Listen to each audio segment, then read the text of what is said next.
যেহেতু ডাউনলোড করে ইভেন ছড়াতে পারেন তথ্যগুলো অপরিবর্তিত রেখে আমরা কপিরাইট ক্লেম করব না। কিন্তু আমি চাই ট্রান্সজেন্ডার টপিকে আপনারা প্রত্যেকে এডুকেটেড হন এবং আমাদের প্রত্যেকে মতামত দেওয়ার ক্ষমতা তৈরি হোক। চলুন তাহলে মূল ভিডিওটাতে চলে যাই। ট্রান্সজেন্ডার এই টপিকটি ভীষণ সেনসিটিভ একটা টপিক। সোশ্যাল মিডিয়াতে কয়েকদিন পর পর আমরা যখন শুনি একজন পুরুষ থেকে নারীতে রূপান্তরিত হয়েছেন বা নারী থেকে পুরুষে রূপান্তরিত হয়েছেন অথবা হিজড়া জনগোষ্ঠী, আমাদের ভিতরে অনেক ধরনের কনফিউশন হয়, অনেক ধরনের প্রশ্ন আমাদের মাথায় ঘুরপাক খায়। আদর্শগত জায়গা থেকেও আমরা নিদারুণ একটা কষ্টের ভিতরে পড়ে যাই। আমার ভিডিওতে আমি আসলে কয়েকটা আঙ্গিকে এই ট্রান্সজেন্ডার টপিকটা কভার করতে চাই এবং আমি মনে করি আমার এই প্রচেষ্টাটা থাকবে যাতে এই জিনিসগুলো সম্পর্কে যদি আপনারা জানতে পারেন তাহলে আমার এই ট্রান্সজেন্ডার টপিকে আপনার অবস্থানটা কি হবে এটা ব্যাপারে আপনি নিজে থেকে সিদ্ধান্ত নিতে পারবেন। কেন আসলে এটা আমাদের জন্য জরুরি? কারণ আমরা আশঙ্কা করি একজন সেক্সুয়াল মেডিসিন স্পেশালিস্ট হিসেবে আগামী 50 বছর বা 100 বছরের ভেতরে আমরা যদি এরকম একটা টাইম ফ্রেম চিন্তা করি, আপনি কখনো নিজেকে এই টপিকটা নিয়ে আমার জানা দরকার নাই, নাউজুবিল্লাহ এটার ভিতরে আমি নাই, আপনি শুধু এই কথাগুলো বলে এখান থেকে নিজেকে সরিয়ে রাখতে পারবেন না। আপনি এই সমাজেরই একটা অংশ, তাই এই জিনিসগুলো নিয়ে আপনার শিক্ষাটা অনেক বেশি দরকার। আমি যে কথাগুলো আমার ভিডিওটাতে বলবো তাতে কয়েকটা আঙ্গিক আসবে। আসলে কি সারা পৃথিবীর সব ডাক্তার এক বাক্যে স্বীকার করে নিয়েছেন যে জেন্ডার পরিবর্তনের যে প্রক্রিয়াটা সেটা নিরাপদ এবং এটা প্রশ্নবিদ্ধ নয়? আমি এটা নিয়ে কিছু কথা বলবো। আমি আরেকটি আঙ্গিকে কথা বলবো, সেটি হচ্ছে আমাদের যারা ট্রান্স ওম্যান বা ট্রান্স ম্যান আছেন, অর্থাৎ রূপান্তরিত নারী বা পুরুষ, তারা আমাদের কাছ থেকে যে অধিকারগুলো দাবি করেন সমাজের মানুষ হিসেবে সেটা দিতে গেলে আমাদের সীমাবদ্ধতার জায়গাটা কোথায়? পরে আমি আলোচনা করতে চাই একজন মুসলিম হিসেবে অথবা একটা মুসলিম সংখ্যাগরিষ্ঠ রাষ্ট্রে আমরা যখন আছি তখন আমাদের সীমাবদ্ধতাটা কোথায়, যখন পার্টিকুলারলি LGBTQIA+ এই আমব্রেলার জেন্ডার আইডেন্টিটি বা জেন্ডার ইনকনগ্রুয়েন্স বা ট্রান্সজেন্ডার ইস্যুটা আসে। এরপরে আমি আরেকটি আঙ্গিকে কথা বলবো, সেটি হচ্ছে যারা লিঙ্গ রূপান্তর করেছেন বা ট্রান্সজেন্ডার, তারা যখন সমাজে কথা বলতে চাইবেন তাদের অধিকার নিয়ে, আমাদের কি সেগুলো গলা চেপে করে ধরা উচিত? তাদেরকে নাকি তাদের জায়গা করা উচিত যাতে তারা কথা বলতে পারে? এবং লাস্ট যে টপিকটাতে আমি যাবো সেটা হচ্ছে মাইনরিটি স্ট্রেস। এই শব্দটার ব্যাপারে আমাদের যথেষ্ট জ্ঞান থাকা এবং খুবই সেন্সিবলি এটাকে আমরা ম্যানেজ করতে পারছি কিনা, সেটার ব্যাপারে আমরা কতটুকু সচেতন, এই জায়গাটাতে আমি কিছু কথা বলবো। একটা শিশু যখন জন্মগ্রহণ করে খুব স্বাভাবিক ডাক্তার প্রথমে তার যৌনাঙ্গ বা জেনিটালিয়াটা দেখেন। বাইরে থেকে দেখতে ছেলেদের মতো হলে আমরা বলি সন্তানটি ছেলে, মেয়েদের মতো হলে আমরা বলি সন্তানটি মেয়ে, যেটা বলতে আমরা ডাক্তারি ভাষায় বলতে পারি বায়োলজিক্যাল সেক্স। অনেক সময় হতে পারে এই যে আমরা চট করে দেখি বুঝে যাই এটা ছেলে না মেয়ে, এরকম নাও হতে পারে। সেটার পেছনে অনেক হরমোনাল কারণ থাকতে পারে, জেনেটিক কারণ থাকতে পারে। অর্থাৎ জেনিটাল অর্গানের দিকে তাকাচ্ছি কিন্তু তাকিয়ে বোঝা যাচ্ছে না, এটা একটু কিছুটা পুরুষের মতো কিছুটা নারীর মতো, খুবই কনফিউজিং, যেটাকে বলা হয় ইন্টারসেক্স। আরেকটা শব্দ খুব প্রচলিত, সেটা হচ্ছে জেন্ডার ডিসফোরিয়া বা জেন্ডার ইনকনগ্রুয়েন্স, এবং তারা যখন রূপান্তরিত হন হিজড়া এবং এই রূপান্তর এক না। যখন একটা মানুষের ইন্টারসেক্স নিয়ে এসে জন্ম নেয় তখন ডাক্তাররা খুবই নির্দিষ্ট একটা প্রোটোকলের ভিতরে এই জিনিসটাকে খুবই সেন্সিটিভিটি দিয়ে আমরা ডিল করি। একটা মানুষের জেনিটাল অর্গান বাইরে থেকে দেখতে কেমন, এটাকে আমরা এক্সটার্নাল জেনিটাল অর্গান বলি। মানুষটার পেটের ভিতরে, অর্থাৎ আমি যদি বলি অভ্যন্তরীণ কিছু অঙ্গ, তিনি পুরুষ না নারী, এটা স্বাভাবিকভাবে যেভাবে আমরা পুরুষ বা নারী বলতে এত বছর বুঝেছি সেটার কিছু আমি কি বলবো প্রুফ হিসেবে থাকে, যেটাকে আমরা ইন্টারনাল জেনিটাল অর্গান বলি। একজন নারী যদি হন আমরা বাইরে দিয়ে ক্লাইটোরিস দেখতে পাই, ভ্যাজাইনা দেখতে পাই, ল্যাবিয়া মেজরা, ল্যাবিয়া মাইনরা, এবং ইন্টারনাল জেনিটাল অর্গানের পার্ট হিসেবে আমরা ওভারি দেখি, আমরা এখানে ইউটেরাস আছে, এগুলো দেখতে পাই। পুরুষের বেলাতে ইন্টারনাল জেনিটাল অর্গান অথবা অভ্যন্তরীণ জেনিটাল অর্গান হিসেবে আমরা টেস্টিস দেখি এবং প্রোস্টেট দেখি, এবং আমাদের একটা জেনেটিক মেকআপ আছে। আমি যদি নারী হই তাহলে সেটা হলো 46XX, যেটাকে আমরা আমাদের ক্রোমোজোমের গঠন বলছি। পুরুষ হলে গঠনটা হচ্ছে 46XY। এখন অনেকগুলো জেনেটিক কারণে এই মেকআপে যদি পরিবর্তন হয় সেটা আমার যৌনাঙ্গের গঠন দেখতে কেমন হচ্ছে সেটার উপর একটা ভূমিকা পালন করবে। তাই ইন্টারসেক্স এমন একটা জিনিস, বাইরে যে জেনিটালটা যখনই আমরা এলোমেলো দেখি, প্রত্যেকটা ডাক্তার তার ইন্টারনাল জেনিটাল অর্গানটা কেমন এটা এক্সপ্লোর করেন, হরমোনাল এক্সেসগুলো এক্সপ্লোর করেন এবং তার জেনেটিক মেকআপটা বোঝার চেষ্টা করেন। তার উপর ভিত্তি করে যখন জেন্ডার রিঅ্যাসাইনমেন্ট করা হয়, এবং আমরা যদি এমন হয় জেনেটিক্যালি মেকআপটা 46XX এবং এদিকে আমরা দেখতে পাচ্ছি তার ওভারিজ আছে, তার জরায়ু আছে, তখন আমরা বাইরে জেনিটাল এরিয়াটা সেই ডাক্তার সিদ্ধান্ত নেন যে আমরা এটা ফিমেলের মতো করে জেনিটাল অর্গানটাকে করে দিব, এবং এটা অবশ্যই একটা রূপান্তর। কিন্তু এই গ্রুপটাই হচ্ছে হিজড়া গ্রুপ বা বলতে আমরা স্বাভাবিকভাবে যেভাবে বুঝি বা চিনি। অন্যদিকে যখন আমরা আরেকটা ট্রান্সজেন্ডার টপিক শুনি সেটা হচ্ছে একজন পুরুষ থেকে নারী হয়েছেন, অথবা একজন নারী থেকে পুরুষ হয়েছেন। এই জায়গাটা আসলে কেমন? সেটা হলো একজন পুরুষ তিনি সর্বতোভাবে অর্থাৎ মানে সব দিক দিয়ে পুরুষ, এক্সটার্নাল জেনিটাল অর্গান, তার ইন্টারনাল জেনিটাল অর্গান সবকিছু দেখতে একদমই পুরুষের মতো। তার জেনেটিক যে মেকআপ, ক্রোমোজোমাল যে গঠন, যেটা বলতে আমরা বোঝাচ্ছি, সহজভাবে বোঝাতে চেষ্টা করছি, সেটাও পুরুষের মতো। তার এই রূপান্তরটা কেন হচ্ছে? কারণ তিনি সাইকোলজিক্যাল, এই জায়গাটাতে তিনি সাইকোলজিক্যালি মনে করেন আমার জেনিটাল অর্গান দেখতে যাই হোক না কেন, আমি নিজেকে বাহ্যিকভাবে সমাজে যে জিনিসগুলো আমরা ক্যারেক্টারিস্টিক্যালি যদি আমরা বলি নারীরা করে, নারীদের মতন আমি নিজেকে সেই হিসেবে ভাবি। আমি বিশ্বাস করি আমি একজন নারী। একটা ভুল শরীরে আমি আটকা পড়ে গেছি, অর্থাৎ সৃষ্টিগতভাবে আমি যা কিছু নিয়ে জন্মেছি এটা আমি না, আমার অস্তিত্বটা নারীদের মতো হতে চায়। একইভাবে একজন পুরুষের বেলাতে আমরা নারীর বেলাতে যে আমি নারীর মতো যৌনাঙ্গ, ইন্টারনাল এক্সটার্নাল জেনিটাল অর্গান এবং আমার হরমোনাল গঠন নারীদের মতো, আমি আমার ক্রোমোজোমাল গঠন নারীদের মতো, কিন্তু আমি বিশ্বাস করি আমি একটা ভুল শরীরে আটকা পড়েছি। এবং এই কষ্টটা আগে আমরা এটাকে জেন্ডার ডিসফোরিয়া নামে চিনতাম, যেটা এখন জেন্ডার ইনকনগ্রুয়েন্স হিসেবে বেশি পরিচিত। এটা এমন হতে পারে যে এই কষ্টটা থেকে একটা ডিপ্রেশন হওয়া, অ্যাংজাইটি হওয়া, সুইসাইডাল আইডিয়েশন হতে পারে। সেই জায়গা থেকে রূপান্তরের যে প্রশ্নটা, সেখানে হরমোনাল ট্রানজিশন করা, অর্থাৎ আমি একজন নারী, আমি পুরুষ হতে চাই, তখন আমার জন্য হরমোনটা টেস্টোস্টেরন। আমি একজন পুরুষ, আমি নারী হতে চাই, আমার জন্য হরমোনাল ট্রানজিশনের প্রাথমিক জায়গাটা হচ্ছে এস্ট্রোজেন। সো আমি এই হরমোনগুলোর নেওয়ার মাধ্যমে একটা হরমোনাল ট্রানজিশনে যেতে পারি। এবং একইভাবে পরে ধাপে অনেক সময় সাইকোলজিক্যালি আমি বিশ্বাস করছি এটা আমার, এবং আমি হরমোনাল ট্রানজিশনে আছি, কারো কারোর জন্য এটা যথেষ্ট হয় না, একটা সার্জিক্যাল ট্রানজিশন বেছে নেন। আমি নারী, সেক্ষেত্রে আমি ওভারি বা ডিম্বাশয় কেটে ফেলছি, জরায়ু কেটে ফেলছি, আমার এক্সটার্নাল জেনিটাল অর্গানটা আমি রূপান্তর করার চেষ্টা করছি। তখন আমি নারী থেকে যখন পুরুষ হচ্ছি, এটাকে বলা হচ্ছে ট্রান্স ম্যান। একইভাবে একজন পুরুষ তার টেস্টিস কেটে ফেলছেন, প্রোস্টেট কেটে ফেলছেন, এবং তিনি হরমোনাল ট্রানজিশন শুরু করেছেন, বা এই হরমোনাল ট্রানজিশনের পরে তিনি নিজেকে বলবেন একজন ট্রান্স ফিমেল বা ট্রান্স উম্যান।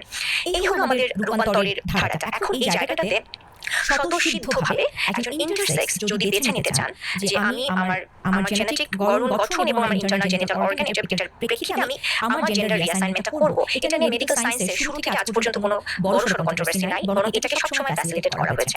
যদি আমরা রিলিজিয়ান, বিশেষ করে Islamic religious point of view থেকে যদি বলি, আপনার এই ধরনের রোগীদের জন্য এটা ভীষণ বড় একটা পরীক্ষা, এবং তাদের সমস্ত ধরনের অধিকার আছে, ট্রিটমেন্টের অংশ হিসেবে তারা রূপান্তরিত হতে পারেন। কিন্তু সেই জায়গাটাতে রিলিজিয়াস কনটেক্সটে জিনিসটা আসবে, কারণ আপনি সেক্সুয়ালিটি, এটা আমাদের মেডিকেল সায়েন্সের সেই অংশ যেটার সাথে কালচার, সোসাইটি এবং রিলিজিয়ন হাত ধরাধরি করে চলে। আপনি যদি এই তিনটাকে বিচ্ছিন্ন মনে করেন, সেটা সেক্সুয়ালিটির কোনো ধরনের থিওরি আসলে সমর্থন করবে না। সেই জায়গা থেকে যখন আমরা ইসলামিক রিলিজিয়াস কনটেক্সট থেকে কথা বলি, তখন আসলে জেন্ডার ডিসফোরিয়া, জেন্ডার ইনকনগ্রুয়েন্স, এটাকে ফ্যাসিলিটেট করা যেতে পারে, অবশ্যই সাইকোলজিক্যালি তাকে হেল্প করা, কিন্তু ট্রানজিশনটা রিলিজিয়াস পয়েন্ট অফ ভিউ থেকে এক কথায় যদি বলি আমাদের জন্য অ্যালাউ করা হয়নি। এই হচ্ছে আমাদের অবস্থানগত জায়গা। সারা পৃথিবীর সব সেক্সোলজিস্ট কি আসলে সিদ্ধান্ত দিয়ে ফেলেছেন জেন্ডার ট্রানজিশনটা নিরাপদ, জেন্ডার ট্রানজিশনের নিয়ে কোনো কোয়েশ্চেন করা যাবে না, আমাদের কাছে রোগী চলে আসছে সাথে সাথে আমরা জেন্ডারটা ট্রানজিশন করে ফেলবো? বহু দেশে জেন্ডার ট্রানজিশন, অর্থাৎ লিঙ্গ পরিবর্তন বা পুরুষ থেকে নারী, নারী থেকে পুরুষ হবার যে প্রক্রিয়া, বহু দেশে এটাকে লিগালাইজ করা হয়েছে, কিন্তু বহু দেশে এটা এখনো নিষিদ্ধ। এবং কনসালটেন্ট বা সেক্সুয়াল মেডিসিন স্পেশালিস্ট, যেটা খুব বড় একটা শব্দ, এটা একটা বেশ বড় আমব্রেলার ভিতরে অনেকগুলো কনসালটেন্টের একটা ভূমিকা, যেটা সাইকিয়াট্রিস্ট আছেন, সাইকোলজিস্ট আছেন, ডার্মাটোলজিস্ট, ভেনোলজিস্ট আছেন, এন্ডোক্রাইনোলজিস্ট আছেন, ইউরোলজিস্ট, গাইনোকোলজিস্ট, অনেকের উপস্থিতি আসলে জায়গাটাতে থাকে। আমি নিজে ইউরোপিয়ান কমিটি অফ সেক্সুয়াল মেডিসিনের একজন ফেলো, আপনারা অনেকেই হয়তো জানেন। সারা পৃথিবীতে এটা এখন পর্যন্ত আমি বলবো একটাই মাত্র ফেলোশিপ যেটা সারা পৃথিবীতে স্বীকৃত। সারা পৃথিবীতে প্রায় 500 মতো স্পেশালিস্ট আছেন যারা এই ফেলোশিপ পরীক্ষায় পাশ করে নিজেদেরকে ফেলো দাবি করে। বাংলাদেশ থেকে নারী ডক্টরদের মধ্যে আমি এই ফেলোশিপটা এবছর অর্জন করি। তো খুব স্বাভাবিক, যেহেতু আমার কাজের জায়গাটাতে সারা পৃথিবীর সমস্ত সেক্সুয়াল মেডিসিন স্পেশালিস্টদের একটা তাদের সাথে যোগাযোগের একটা সুযোগ আমার আছে, সেখানে কি আলোচনা হচ্ছে সেটা আমার জানার সুযোগ আছে, এবং আমি নিজেও আসলে রেগুলার বেসিসে সারা পৃথিবী ভিজিট করি এই জিনিসগুলোকে আরো অ্যাডভান্সলি জানার ব্যাপারে। তো সেখান থেকে আমি নিউট্রাল পয়েন্টে কিছু কথা আপনাদেরকে বলি। না, আমরা আসলে সেক্সুয়াল স্পেশালিস্টদের, আমি বলবো এখানেও মোটা দাগে আপনি দাঁড়িয়ে দুটো ভাগ দেখতে পারবেন। এবং আমার মনে আছে গত বছর আমি 2022 বলছি, হাঙ্গেরিতে ছিলাম, নভেম্বরের লাস্ট 15 দিন European school of sexual medicine attend করছিলাম। তখন প্রায় 50 জন স্পেশালিস্ট সারা পৃথিবীর সমস্ত প্রান্ত থেকে আমরা একসাথে ছিলাম 14 ডেজের মতো। প্রতিদিন আমাদের সেমিনার হতো, সিম্পোজিয়াম হতো, আমাদের আর্গুমেন্ট হতো, ডিবেট হতো, ক্লাস হতো, এভরিথিং। তো মোটা দাগে একটা গ্রুপ থাকতো যেটা যারা এটা নিয়ে কনভিন্স, কোনো কোয়েশ্চেন নাই। বাট আমি বহু কনসালটেন্ট দেখেছি যারা এখনো এটা নিয়ে যথেষ্ট প্রশ্ন করছেন, including me. I was very vocal যখন আমরা ওখানে আলোচনাগুলো হতো। এবং এটা একটা খুব ইন্টারেস্টিং জায়গা যে আমি যদি ওখানে গিয়ে বলি যে আমার এই জিনিসটা নিয়ে আমি কমফোর্টেবল না, তোমাদের কি মনে হয়, তখন কেউ মারতে তেড়ে আসে না। অ্যাট দ্য সেম টাইম যখন কেউ বলে যে সুষমাটা তো ঠিক আছে, মানে আপনি এটা কেন বিরোধিতা করছেন, তখন আপনি আপনার মতামতটা দিতে পারবেন। বা ও যখন বলছে আমি তখন মাথা নাড়িয়ে বলতে পারি তোমার এই পয়েন্টটা তুমি ঠিকই বলেছো, কিন্তু আমার এটা মনে হচ্ছে। সো আলহামদুলিল্লাহ, আমি যদি বলি এই প্ল্যাটফর্মের এটা হচ্ছে সুবিধা, সো দ্যাট আমরা আমাদের থটগুলোকে, আমাদের থিওরিজগুলোকে, আমাদের কনফিউশনগুলোকে চ্যালেঞ্জ করতে পারি। কিন্তু আপনি সিম্পলি একটা উদাহরণ যদি নেন, যে সোশ্যাল মিডিয়ার উদাহরণ, আপনি কোনো প্ল্যাটফর্মে আপনি যখন এগুলোর বিরুদ্ধে কথা বলতে চান, আপনি দেখবেন আপনার সোসাইটি রেডি না, একটা কেউ রেডি না। এবং সোশ্যাল মিডিয়ার স্ক্রুটিনি তো চলেই। আপনি যদি কোনো একটা স্ট্যাবলিশড ফিক্সড আইডিয়ার বিরুদ্ধে বলার চেষ্টা করেন, আপনাকে কিছুতেই যাতে আপনি পাবলিকলি এটাকে রিচ করাতে না পারেন আপনার থিওরিটা, এই ব্যাপারে যেন সারা পৃথিবী পুরো কায়নাত একসাথে হয়ে এটার জন্য কাজ করছে। যেটা আমার কাছে মনে হয় যে যারা জেন্ডার নিয়ে ডিসফোরিয়াতে আছেন বা জেন্ডার ইনকনগ্রুয়েন্সে সাফার করছেন, তাদের জন্য সিদ্ধান্ত নেওয়াটা তখন কঠিন হয়ে যায়। এই জায়গাটাতে আমি আপনাদেরকে কিছু পয়েন্ট বলবো যে জায়গাগুলো নিয়ে সেক্সুয়াল মেডিসিন স্পেশালিস্টরা আলাদা করে চিন্তা করেন। প্রথম পয়েন্টটা বলছি। প্রথম পয়েন্টটা হলো, আপনি দেখবেন আপনার বাচ্চার যদি টনসিলে ব্যথা হয়, আপনি একজন ইএনটি স্পেশালিস্টের কাছে গেছেন, তিনি বলছেন এটা ক্রনিক টনসিলাইটিস, কোনো ভবিষ্যতে এটা ফেলে দিতে হবে এবং এটা তোমার বাচ্চার জন্য ক্ষতির কিছু না। এখন বাচ্চাটার বয়স 7 বছর। এখন আপনি যদি বলেন আচ্ছা ঠিক আছে ওরা একটা অপারেশন লাগবে, আপনি দেখবেন একটা কাগজ লাগিয়ে দেওয়া হয়, আপনি সন্তানটির অভিভাবক, সন্তানটি মাইনর, মেডিকেল সায়েন্সের এত বছরের সিস্টেম ছিল, আপনি যতক্ষণ কনসেন্ট না দেবেন আপনার সন্তান এই ইএনটি স্পেশালিস্ট টাচ করবে না। এবং ডেফিনেটলি একটা কনসেন্ট পেপার থাকবে, একমাত্র আপনার সাইনের পরেই এই সন্তানটা ওটি টেবিলে উঠবে। ইন্টারেস্টিং, সারা পৃথিবীতে অসংখ্য দেশে অলরেডি এটা লিগ্যালাইজড যে একটা বাচ্চা যদি আপনাকে বলে, সেটা তার স্কুলে বলতে পারে, সেটা তার সোশ্যাল সার্ভিস প্রোভাইডারকে বলতে পারে, সে আসলে নিজেকে নারী দাবি মেয়ের মতো মনে করে, ছেলের মতো মনে করে। আমরা এমন একটা জায়গায় দাঁড়িয়ে আছি, সবার আগে বলে দেওয়া আছে কোনো অভিভাবকের কনসেন্টের প্রয়োজন নাই, বাচ্চাটা সরাসরি জেন্ডার ট্রানজিশনের প্রসেসে যেতে পারবে, ডাক্তার সরাসরি তাকে সেই প্রসেসে নিতে পারবে।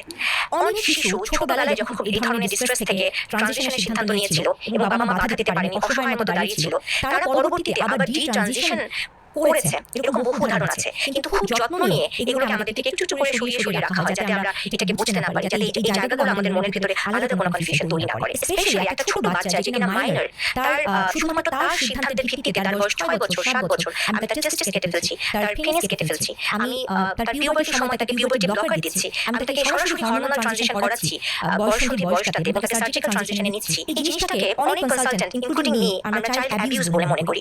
একই সাথে আমার অনেক ফেলো কলিগস আছেন যারা এটাকে হিউম্যান রাইটস মনে করেন, কিন্তু ইটস নট অল অ্যাবাউট। এখন আমরা এমন জায়গাটাতে দাঁড়িয়ে আছি যে এমন কোনো এভিডেন্স আমাদের সামনে নাই যে আমরা খুবই মানে স্ট্রেট ফরওয়ার্ড বলতে পারি আমি ঠিক অথবা সে ঠিক। তাই এই জায়গাটাতে যে জিনিসটা নিরাপদ সেটা হচ্ছে সেফটি অ্যান্ড এফিকাসি নিয়ে প্রশ্নের উপর প্রশ্ন তোলা। এই প্রশ্নগুলোর উত্তর দিতে দিতে অথবা দিতে না পারলে আমরা নিজেরাই বুঝতে পারবো কোনটা ঠিক কোনটা ভুল।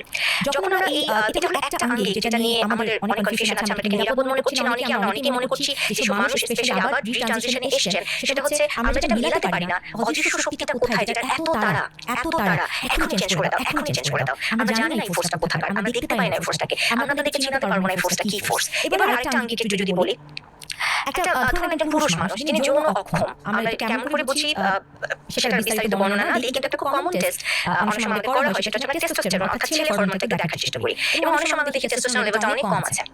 আপনারা শুনলে অবাক হবেন, টেস্টোস্টেরন কমে গেল এবং আমরা তো ভালো ইচ্ছা মতো টেস্টোস্টেরন আমরা দিতে থাকি, যতদিন চলে চলুক না। যখন আপনি একজন পুরুষকে টেস্টোস্টেরন হরমোনটা দেন, তখন অনেকগুলো কনসার্ন এই ডক্টরের মাথায় রাখা লাগে। কারণ টেস্টোস্টেরন এমন একটা হরমোন, এটা যে রিসেপ্টরস, এটা আপনার অনেক বডির অনেকগুলো অর্গানে আছে, সে কারণে এটা সাইড ইফেক্ট প্রোফাইলটা অনেক বড়, ইনক্লুডিং আপনার হার্টের অবস্থা যদি বলি, আপনার বোনস কন্ডিশনের উপর এটা ইফেক্ট থাকবে, রক্তের অনেকগুলো প্যারামিটার এটা পরিবর্তন করে। আমরা এই পুরুষটাকে দেবার আগেও আমরা অনেকগুলো সেফটি মার্জিন আসলে চিন্তা করি। এখন একটা হরমোন, সেই একই কাউন্টার হরমোন একটা ফিমেল বছরের পর বছর ধরে পাবেন, এবং যখন আপনি যারা ট্রানজিশনের কাজগুলো করেন, স্পেশালি হরমোনাল ট্রানজিশন, তাদেরকে যদি আপনারা প্রশ্ন করেন এটা কতটুকু নিরাপদ, এটা কোনো অসুবিধা নাই, এটা কোনো অসুবিধা নাই, কিন্তু আপনি যদি তার সাথে 2 ঘন্টা কনফ্রন্টেশনের আলোচনা করতে যান, তখন একটা ভিন্ন চিত্র আসলে চোখে পড়ে। যে কনফিডেন্সটা আমরা ধরে রাখার চেষ্টা করি, সেটা অনেক সময় নড়ে চলে যায়। এখন ইভেন আপনি যদি একটা বার্থ কন্ট্রোল পিলের কথা চিন্তা করেন, যে একটা নারীও যখন খায়, একজন গাইনোকোলজিস্টের কাছে গিয়ে সে কতগুলো প্রশ্ন করে, আমার তো মাইগ্রেনের প্রবলেম আছে, আমার তো ফ্যামিলিতে ব্রেস্ট ক্যান্সার, ইউটেরাসের ক্যান্সারের অসুবিধা আছে, আমি এটা বলে মাথা ঘোরায়, এটা বলে আমার বমি পায়, এন্ড দেন সেই একই কাউন্টার হরমোন আমরা নির্দ্বিধায় বলে দিচ্ছি ইজ সেফ, ইয়ার্স আগে, এবং টেস্টোস্টেরন বলেন বা ইস্ট্রোজেন কিছুই আপনার হয় নাই, বোনস ক্ষয় হয়ে গেছে। সো এগুলো নারী এবং পুরুষে আলাদা। আমি এই সেম কোয়েশ্চেনটা আমি যখন এডুকেশন আগে আপনাদেরকে যে স্কুলটার কথা বলছি, ওখানে যারা ভিজিটর প্রফেসর এসেছিলেন সেমিনারগুলো করেছেন, আমি তো সরাসরি প্রশ্নটা করেছি, তো বলছে দেখো তো করে ফেলতে চাচ্ছে জেন্ডার ইনকনগ্রেন্স থেকে বা জেন্ডার, যে আমি একটা পুরুষ, ও তো মরেই যাবে, তো তুমি তাকে তো লং টার্ম হেলথ নিয়ে তো কোনো কনসালটেন্ট চিন্তা করবে না। এই ট্রানজিশনটা মেন লক্ষ্য যাতে সে এই ডিস্ট্রেস থেকে বেরিয়ে আসতে পারে, এবং তারা আসলে এই সুইসাইড আমরা প্রিভেন্ট করতে চাই। সো আপনাদের কাছে কি মনে হয় যে শুধুমাত্র একটা মানুষকে ওই সময়ে মানে এই সুইসাইড প্রিভেনশনের আর কোনো ওয়ে নাই, যে জন্য আমাকে শুধুমাত্র ট্রানজিশন, সেটা হরমোনাল এবং সার্জিক্যাল ট্রানজিশনটাই আমাকে প্রায়োরিটাইজ করতে হবে? সো ওই জায়গাটাতে, এবং এই যে লং টার্ম হেলথ ইস্যুসগুলো যেগুলো একটা সাধারণ মানুষের লাইফ এক্সপেক্টেন্সি 20 ইয়ার্স 30 ইয়ার্স পর্যন্ত কমায় দিতে পারে, সেটা আমরা সেফ ডিক্লেয়ার করছি। এই জায়গাটাতে আমাদের হেলথ ইন্ডাস্ট্রির করাপশন এবং রিসার্চ নিয়ে অনেক প্রশ্ন করার সুযোগ আছে। আমরা অনেক বড় বড় স্যাম্পল সাইজ, অনেক বড় বড় পিয়ার রিভিউ জার্নাল না হলে কোনো একটা ওষুধকে স্বীকৃতি দিতে চাই না, কোনো একটা মতবাদকে আমরা স্বীকৃতি দিতে চাই না, সেখানে যে রিসার্চগুলো জেন্ডার নিয়ে হয়েছে সেগুলোর বিশালতা, সেগুলোর ব্যাপকতা, এবং সেগুলোর থাকে না যেগুলো আমাদের লেভেল অফ অনেকগুলো লেভেল নিয়ে আমরা চিন্তা করি, এটা কত স্ট্রং রিসার্চ, এগুলো নিয়ে এখনো প্রশ্ন করার সুযোগ আছে। এবং আপনারা ইউটিউবে ফেসবুকে অনেক রিনাউন্ড সাইকোলজিস্টদের পাবেন যারা বারে বলছে we are not feeling safe, we are not feeling safe. এবারে একটু যে কথাটা বলছিলাম হেলথ ইন্ডাস্ট্রির করাপশন, এটা নিয়ে বলতে গেলে আমার মনে হয় আরো 5 ঘন্টা লাগবে, ওটাতে আমি যাবো না। কিন্তু এখানে আমি কয়েকটা জিনিস একটু দেখানোর চেষ্টা করবো আপনাদেরকে। সেটা হলো যখন এই জেন্ডার ডিসফোরিয়া, জেন্ডার ইনকনগ্রুয়েন্স নিয়ে প্রশ্ন আসলো, তখন সবার আগে একটা জিনিসকে একটু প্রায়োরিটাইজ করা হয়েছিল যে এই মানুষটার যে ডিস্ট্রেসটা হচ্ছে এটা সাইকোলজিক্যাল অরিজিনটাকে এক্সপ্লোর করা যায় কিনা। যে আমি একটা ভুল শরীরে আটকে গেছি, এই সিদ্ধান্তটার ইনার সাইকিটা, তার সেই মানুষের মনস্তত্ত্বটা বোঝাটা খুব খুব খুব দরকার। এখন সেটা করতে গেলে কি হলো? সেটা করতে গেলে যেটা হলো যে অনেকগুলো সাইকোলজিক্যাল কাউন্সেলিং সেশন লাগবে। আমি একটা ছোট উদাহরণ দিই, তারপরে এটা কন্টিনিউ করবো এই পয়েন্টটা, যে আমি একটা ব্যক্তিগতভাবে একজনকে চিনি যার ভীষণ জেন্ডার ডিসফোরিয়া হচ্ছিল বা ইনকনগ্রুয়েন্স হচ্ছিল বলে প্রাথমিকভাবে ধারণা করা হয়েছিল।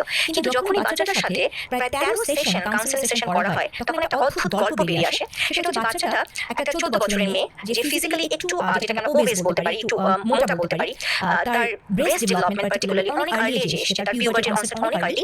তো ওর এনভায়রনমেন্টে ও সবসময় এই ঢেকে রাখা, এক্সপোজ হয়ে যাচ্ছে, ওটাকে প্রোটেক্ট করা, এটা তার এনভায়রনমেন্টে অসংখ্যবার হয়েছে, বিশেষ করে তার নিজের মাকে দিয়ে হয়েছে। মা স্বাভাবিকভাবে তাকে একটু ঢেকে রাখতে চাইতেন, অ্যাজ ইফ এই জিনিসটাকে বাচ্চাটা সাইকোলজিক্যালি ভালো ফিল করতো না। তার উপর 3 থেকে আমি এক্স্যাক্টলি নাম্বারটা মেবি 3 to 7 এর মধ্যে কিছু একটা সেক্সুয়াল অ্যাবিউজের ভেতর দিয়ে গেছে। সবকিছু নিয়ে তার ফিমেল বডিটার উপর একটা ভয়ঙ্কর ঘৃণা তৈরি হয়েছে। এবং ঘৃণা থেকে তার মনে হয় যে if it is the theory, যদি এরকম হয় আমি বেছে নিতে পারি আমার জেন্ডারটা কি, I don't want to be a girl, I don't want to leave like a female, never. So এই জায়গাটাতে পরে কিন্তু আমরা যদি ফলো থ্রুর আপডেট আপনাদেরকে দিই, এই বাচ্চাটা কিন্তু এই ট্রানজিশনের আইডিয়া থেকে সরে এসেছে। এই জায়গায় আমি যে পয়েন্টটাতে শুরু করেছিলাম তার কন্টিনিউশনে যাচ্ছি। যখন প্রথমে gender incongruent, gender dysphoria and then ট্রানজিশনের প্রশ্ন, সাইকোলজিক্যালি অ্যাসেসমেন্টটা অনেক সময় নিয়ে করার একটা রিকমেন্ডেশন ছিল। এখনো বাট ইটস মোর টুয়ার্ডস যে আমরা কোনো মতামত চাপিয়ে দিব না। সো লাইক এখন ব্যাপারটা হয়ে গেছে একটু ডিফারেন্ট, যে অ্যাজ ইফ আমি যদি জেন্ডার ট্রানজিশনে যেতে চাই ওটাকে অ্যাফার্ম করা, এটা অ্যাজ ইফ আমাদের দায়িত্ব। যদিও এটা মানে বহু দেশে যেহেতু লিগালাইজড হয়েছে, তাই যেসব দেশে লিগালাইজ না তাদের জন্য নিজেদের জন্য সিদ্ধান্ত নেওয়া কঠিন, তারা এই প্রোটোকলটা ফলো করবেন সেটাই নর্মাল। কিন্তু ওই জায়গাটাতে অপোজিটলি কি তাকে এই ট্রানজিশনের চিন্তাতে আনলো, এই জায়গায় সাইকোলজিস্টরা এই জায়গা থেকে আস্তে আস্তে সরে গেছেন, সেটার কারণ বা সেটা তারাটা কি আমাদের জানা নাই। দ্বিতীয়ত আরেকটা স্টেপ ছিল যেটাকে আমরা বলি সোশ্যাল ট্রানজিশন। অর্থাৎ আপনি যদি একজন পুরুষ হন, আপনি নারী হতে যাচ্ছেন, আপনি মনে করছেন আপনি নারীর মতো, সো আপনি সাইকোলজিক্যালি ডিস্ট্রেস।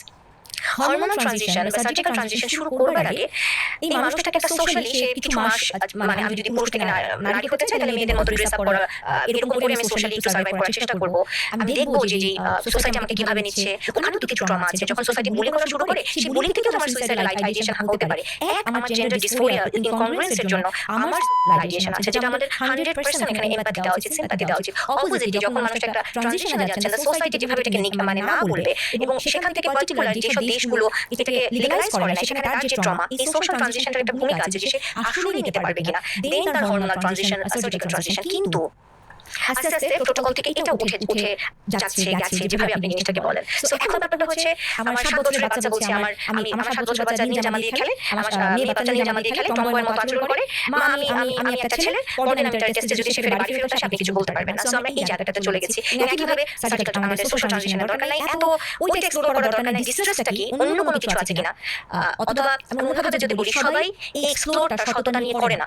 বহু ধারণা আছে সারা পৃথিবীতে এক্সিস্ট করে যে এই এক্সপ্লোর করার জায়গাটা, যে আসলে মানুষটার কোন আইডিয়া থেকে ট্রানজিশনের কথা বলছে, এই কানটা সচেতন ভাবে অনেস্টলি নাই। তো এই তারাটা কিসের? একটা অদ্ভুত তারা, এখনই তাতে যেটা হয়, একটা সাধারণ মানুষের কথা চিন্তা করেন, যার মাথায় চিন্তাটা এসছে আই এম ভেরি আনহ্যাপি, আমি একটা রং বডিতে ট্র্যাপড হয়ে গেছি, এবং তার জন্য ডিসিশন নেওয়া ভয়ঙ্কর কঠিন। কিন্তু এই জায়গাটাতে যে জিনিসটাকে আমরা যখন টেলিভিশনে একটা মানুষ রূপান্তরিত হচ্ছেন, সমস্ত মুহূর্তে তিনি বা ভাইরাল, সারা পৃথিবীর সবাই তাকে চিনেন, এই হচ্ছে গ্ল্যামারাস। আর কি হতে পারে সারা পৃথিবীর? এবং একটা মানুষ যখন আমার এই ধরনের কোনো ডাইলেমা হয়, আমাদের একটা মনের ভিতরে আমার দ্বন্দ্ব হয়, তখন যদি আমি ভ্যালিডেশন পাই, অ্যাকসেপ্টেন্স পাই, অ্যাটেনশন পাই, ফেম পাই, তখন ট্রানজিশনের সিদ্ধান্ত আমি কেন নেব না? এই প্রশ্নটার উত্তর আমাদেরকে খোঁজার আসলে চেষ্টা করা উচিত। তাকে আমরা অনেকের বেলাতে দেখি যে আমরা প্রশ্ন করি না। আজকে যদি আপনাকে বলে যে তোমার কিডনিটা আমি একটা ফেলে দিব, আরেকটা দিয়ে তুমি বহু বছর ভালো থাকতে পারবা, আপনি যতই জানেন আপনি সারা জীবনে একটা কিডনি নিয়ে বাঁচতে পারবেন, কিন্তু আপনি আপনার নিউরোলজিস্টের জান ছাড়াপানা করে দিবেন, কারণ টু মেক শিওর যে আপনি সারা জীবন সুস্থ থাকবেন। বাট এই মানুষগুলো এই প্রশ্নগুলো যথেষ্ট করে কিনা, করছে কিনা, করার আগে আমরা ট্রানজিশনে নিচ্ছি কিনা। And by the way, health industry corruption নিয়ে যদি অন্যভাবে আমরা বলি, একটা হরমোনাল ট্রানজিশন আপনাদের কাছে মনে হয় যে খুব কম খরচের ব্যাপার, একটা সার্জিক্যাল ট্রানজিশন আপনার কাছে মনে হয় একটা কম খরচের ব্যাপার, আপনাদের কাছে কি আসলেই মনে হয়? সবার কিছু মানুষের যতটা আপনি ভালো থাকেন, যতটা আপনি সুস্থ থাকেন, তার চেয়ে তাদের কাছে এই জায়গা জায়গাতে ধরেন আমার 100 জনের মতো এরকম একটা পুল অফ পেশেন্ট আছে যারা সারা জীবন আমার উপর ডিপেন্ডেন্ট, কারণ আমি হরমোন প্রোভাইড না করলে তারা হরমোনটা পাবে না। আমি তাকে সার্জিক্যালি না নিলে সেটা আমি এখন $5,000 ফি রাখতে পারি, $10,000 ফি রাখতে পারি, আপনি আমার কাছে সারা জীবনের জন্য বাধা। সো এই জায়গাটা তো অনেক মানুষ খুব আগ্রহ নিয়ে আসতে চাবেন, সেই জায়গাটাতে আমরা অনেস্টিটা অ্যাসেস করবো কি করে? আমরা অন্যভাবে যদি বলি, ধরেন আপনারা প্রমাণ করে ফেললেন যে জেন্ডার ডিসফোরিয়ার এক নম্বর জিনিসটাই হচ্ছে যে মানুষটাকে ট্রানজিশনে হেল্প করে, এটা আমার মোরালি ইথিক্যালি দায়িত্ব। ধরেন আপনারা 90% ক্ষেত্রে ঠিক বলেছেন, মাত্র 10% বাচ্চা, যে বাচ্চাটা এমনি মনে করেছে যে সবাই এরকম মানে ছেলে মেয়ে বলছে, আমি স্কুলে গেলেও এটাকে আমাকে নরমালাইজ করা হচ্ছে, আমি মনে হয় মেয়ে। এই বাচ্চাটার এই 10% ভুলের দায়িত্বটা কারা নেবে? যেটা এত বছর ধরে নেচার যেটাকে সেভ বলেছে, আমরা সেটাকে মানতে চাই না, ওকে, এই 10% দায়িত্বটা কে নেবে? এই পুরো রিসার্চ, এই পুরো transition, $1 billion investment, pride month, কে এই দায়িত্বটা নেবে? এই 1%, 2%, 10%? আমি জানি না, এই উত্তরটা আমার কাছে জানা নাই। যখন একজন ট্রান্সজেন্ডার নারী অথবা একজন ট্রান্সজেন্ডার পুরুষ সোশ্যাল মিডিয়াতে ইন্টারভিউ দেন, তখন শুনে জিনিসটাকে সবাই যেভাবে অ্যাটেনশন তাতে দেয়, দেখে মনে হয় কি হরমোনাল ট্রানজিশন মনে হয় কোনো কষ্ট নাই, সার্জিক্যাল ট্রানজিশনটা মনে হয় খুব সোজা, মানে এটা খুব আনন্দের, জিনিসটা খুব ফ্যান্সি, একটা উৎসব শুরু হয়ে গেছে। হরমোন আপনার শরীরে যখন ঢোকানো হয়, যারা বিভিন্ন ধরনের হরমোনাল সাপ্লিমেন্টেশনে থাকতে হয় অর্থাৎ রিপ্লেসমেন্টে থাকতে হয়, যেমন ধরেন ইনসুলিন ডিপেন্ডেন্ট ডায়াবেটিক, আমি নিজেও ডায়াবেটিক, আমার 4 বেলা ইনসুলিন নেওয়া লাগে, আমার উদাহরণটা দিয়ে বলি যে আমি ইনসুলিনের উপর ডিপেন্ডেন্ট, এটা ছাড়া আমি বাঁচবো না। হ্যাঁ, হাইপোথাইরয়েডিজম, যারা আমরা এই ধরনের হরমোনাল জিনিসগুলোতে থাকি, আমরা প্রত্যেকে জানি যে এটা কি পরিমাণ আসলে আপনাকে বাঁচিয়ে রাখে, এটা যেমন সত্যি, কি পরিমাণ এটা টোল আপনার শরীরে থাকে। একটা ইন্টারেস্টিং উদাহরণ আমি দিই, কোভিডের সময় আমি আমার ব্যক্তিগত অভিজ্ঞতা বলছি, যে ওই সময়টাতে কিছু কিছু দেশে না দেখবেন যে যাদের হেলথ ইন্স্যুরেন্স কভারেজটা নাই, তো ওই জায়গাটা হলো কি অস্বাভাবিক দাম, মানে এক্সপেন্সিভ হয়ে গেল ট্রিটমেন্টটা, বিশেষ করে যারা লাইফ সেভিং ড্রাগগুলোর জন্য মানে স্টেজের কাছে একটা গিনি পিগের মতো থাকে, তো তাদের জন্য ইনসুলিন অ্যারেঞ্জ করা ইভেন অনেক দেশে কঠিন হয়ে যাচ্ছিল। তখন আমার কাছে মানুষজন আমি বলতাম যে দেখো, কিছু কিছু মানুষ আমরা এত অসহায় যে আমরা যদি আজকে জানি যে সারা পৃথিবীতে কোনো একটা কারণে ইনসুলিন, আজকে দেখেন একটা ওষুধ আবিষ্কার হয়েছে যেটাতে ক্যান্সারের রোগ হয়েছে, দমক হয়েছে, একটা প্রোটোকল দিয়ে 6 মাস সেটাকে মাথায় তুলবে, বাকি 2 বছর বলবে এগুলো দেওয়াই যাবে না। আলহামদুলিল্লাহ এখন পর্যন্ত ইনসুলিন, আমি ইনসুলিন জাস্ট আপনাদেরকে কানেক্ট করানোর জন্য বলছি। তো আমার একটা কনসার্ন ছিল, কোনোদিন যদি এটা সাপ্লাই বন্ধ হয়ে যায়, তো দেন কি? আমরা তো জাস্ট একটা গিনি পিগ খেলতাম, আমরা জাস্ট একটা গিনি পিগ, কারণ আমাদের এমন একটা জিনিস আমরা আছি যে বাঁচার জন্য আমার এটার উপর থাকতে হবে। এখন আমাদের যে ডিজিজটা, এটা তো আসলে প্রাকৃতিক একটা আল্লাহ দিয়েছেন বলেন বা পেয়েছি আমরা, কিছু করার নাই, কিন্তু আপনি যখন কনসিয়াসলি এরকম একটা জায়গাকে সেফ মনে করেন, আপনি কিভাবে গ্যারান্টি দিতে পারেন যে সারা জীবন আপনি যে হরমোনাল সাপ্লাইটা পাচ্ছেন, এমন কোনো রিসার্চ আসবে না যে এটা খুবই সিগনিফিকেন্ট, যে আপনার ডেট্রিমেন্টাল হেলথ নিয়ে অনেক বেশি হাইলাইট করবে? আপনি কিভাবে জানেন সারা বছর আপনি নিরবিচ্ছিন্নভাবে সারা জীবন হরমোনটা সাপ্লাই পাবেন? এমন কোনো সিচুয়েশন, সেটা যুদ্ধ পরিস্থিতির জন্য হোক, জাস্ট উৎপাদন বন্ধ হয়ে যাবে, জাস্ট সাপ্লাই চেইন পুরো মানে ব্রেক হয়ে যাবে, সেই সময়টা ডিপ্রেশন, সেই সময়টা আপনার হেলথ কন্ডিশন, এবং আপনি যখন লাইমলাইটের ভিতরে নাই, because there are new cases every day, তাদেরকে হাইলাইট করতে হবে, to establish a theory, to establish আমি কি বলবো, একটা আইডিওলজি, একটা ফিলোসফি, দেন আপনি আসলে একজন জাস্ট স্ক্রিনের বাইরে আপনি, and then your sufferings is your sufferings. এটা আমি একজন সেক্সুয়াল মেডিসিন স্পেশালিস্ট হিসেবে ওই পয়েন্ট অফ ভিউ থেকে বলছি যে এগুলো নিয়ে আমরা কথা বলি, এগুলো নিয়ে আমরা চিন্তা করি, এগুলো নিয়ে আমরা ভাবি, কিন্তু আমাদের কথাগুলোকে কোনো প্ল্যাটফর্মে ডেকে আমরা বলার সুযোগটা পাই না, কারণ আমাদের তো আপনারা ইন্টারভিউতে ডাকেন না, আমাদের তো আপনারা রিস্কি মনে করেন, আমাদের অপিনিয়ন আপনারা শুনতে চান না। But at the same time যে কোনো ডিসকাশনে আপনারা যদি কোনো একজন কনসালটেন্ট আমি যে কথাগুলো বলেছি তার বিরুদ্ধে অসংখ্য পাওয়ারফুল এভিডেন্স দাঁড়িয়ে আমার কথাগুলোকে ভুল প্রমাণ করতে পারেন, সেই অধিকারটা তার আছে, আমি তাকে সেই অধিকারটা দিতে চাই। আমি তো খুবই চাই যে আমরা ভীষণভাবে ইন্টেলেকচুয়াল এটা নিয়ে কথা বলি, ভীষণভাবে।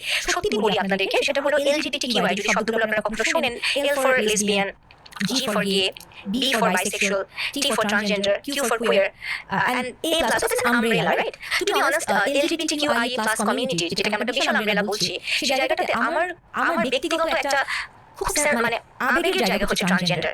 আমি ব্যক্তিগতভাবে ভীষণ মনে করি এত বছর ধরে আমাদের যারা ইন্টারসেক্স ছিল, যারা আমাদের হিজড়া কমিউনিটি, তাদের বিরুদ্ধে একটা অসম্ভব সোশ্যাল ইনজাস্টিস হয়েছে, যেটা আমার মনে হয় হওয়া উচিত না। এবং এটা যেরকম সত্যি, একইভাবে চট করে একটা আমার দেশে হঠাৎ করে আমি একদিন সকালে উঠে শুনবো যে আমার বাচ্চার জেন্ডার ট্রানজিশন হয়ে যাবে, আমাকে কেউ ডাকবেও না।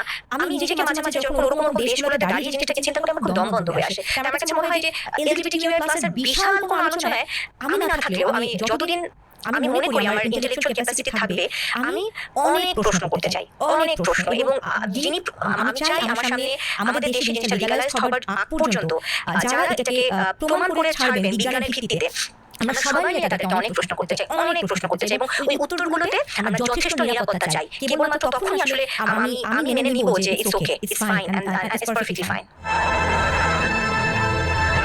একজন মানুষ যখন তার বায়োলজিক্যাল সেক্স বা লিঙ্গ পরিবর্তন করে পুরুষ থেকে নারী হন বা নারী থেকে পুরুষ হন, যেটাকে আমরা ট্রান্সজেন্ডার ফিমেল বা ট্রান্সজেন্ডার মেল এভাবে করে চিনি, খুব স্বাভাবিক তিনি তাদের রূপান্তরিত হবার পরে সমাজের কাছে কিছু প্রত্যাশা রাখেন। দেখো, আমি তো আসলে পুরুষ থেকে নারী হয়েছি, এখন আমি তোমার কাছে কিছু জিনিস চাই যে তুমি আমাকে দিবা। আসলে এই উদাহরণটা আমি কতগুলো প্রত্যাশা, এবং সেই জায়গাটাতে আমাদের ধর্মভিত্তিক না, জাস্ট সামাজিকতার পয়েন্ট অফ ভিউ থেকে এবং ইকুয়ালিটি বা যেটা নিয়ে আমরা ফেমিনিজমের, যেহেতু আমি একটা নারীর উদাহরণ দিয়ে বলবো, তাই ফেমিনিজমের পয়েন্টে আমি এখানে কয়েকটা কথা বলি। যেমন একজন পুরুষ যখন নারী হয়েছেন, খুব স্বাভাবিক তিনি প্রথমেই যাবেন, আমি তোমার টয়লেটটা ইউজ করতে চাই, যেখানে নারীরা যায়। দরজার বাইরে লেখা আছে পুরুষ নারী, আমি ভাই আমার একটা পেনিস থাক, আমার বুকে দাঁড়িয়ে থাক, মুখে দাঁড়িয়ে থাক, আমি মনে মনে নারী মনে করি আমি তোমার টয়লেটটাতে যাবো।